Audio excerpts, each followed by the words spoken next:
But first, let's stick with the U.S. men's national team theme and talk about Weston McKennie, Herc, because some interesting news this morning on Weston McKennie. Jeff Carlisle reporting that he signed a contract extension at Juventus until the end of next season. So that will be 2026. So right in time for the World Cup for him to put on a nice show. Now, this is very interesting because you remember, especially throughout our Copa America coverage, it was dominated. I had you guys hounding me down. Ask Weston McKennie if he's going to FC Cincinnati. Everybody wondering if he left the U.S. camp to go there to further some talks. It didn't look like he was going to be in Juventus's plans, but it seems like, you know, Motta's had a reconsidering and says that he's going to be a useful player for him, is what he said. What do you think of this, Turk? All right, let me start with Thiago Motta and if it's his decision or not. It's not.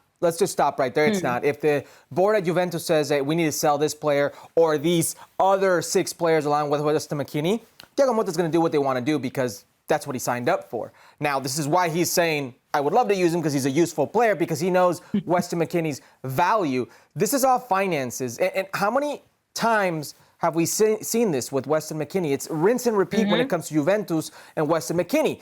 Every single season, there are people in that board who see a paycheck, who see dollar signs and think, we could sell this. We could sell him. There is something here.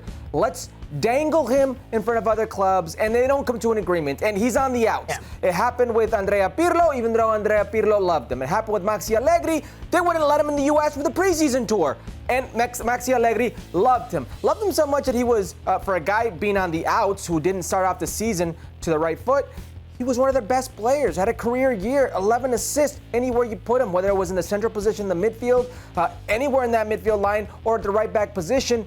He was a useful, more than useful player. Now Thiago Motta sees a player that he can mold and use anywhere like he did when he was at Bologna and made them a contender. I shouldn't say contender. Made them a very attractive team. He's going to do the same thing with Weston McKennie. I think this is a situation with all parties can win a little here. Weston McKennie is seriously underpaid. I say this with all due respect, and the producer knows what I'm talking about when I say with all due respect.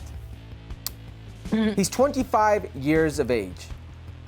If anybody really thought he was going to go to Major League Soccer, to FC Cincinnati, and I say this with all due respect to FC Cincinnati, but you're crazy.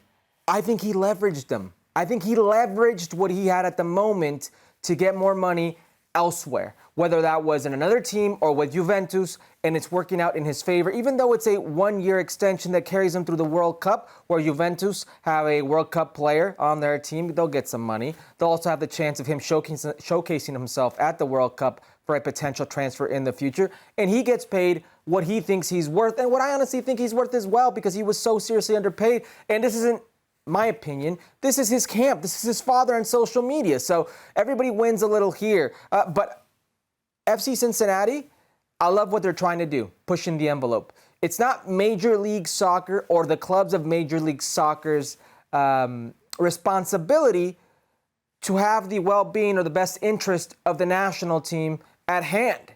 That's not. It's how can I make my club the strongest? So I don't blame them for going for a player like Weston McKennie. I applaud it. Every club should want that type of ownership, should want that type of leadership in their GM, Chris Albright.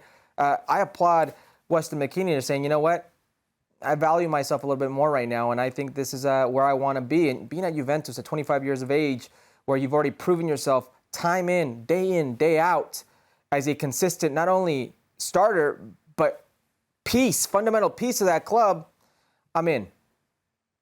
Well, I suppose we'll see exactly with Motta coming in and exactly what his plans are. I mean, Weston McKennie, as you said, he has had some consistent starts. It looked like he was on the way out because he wasn't a part of Juventus's preseason action. He was left on the bench in their 3-0 win at the weekend over Como.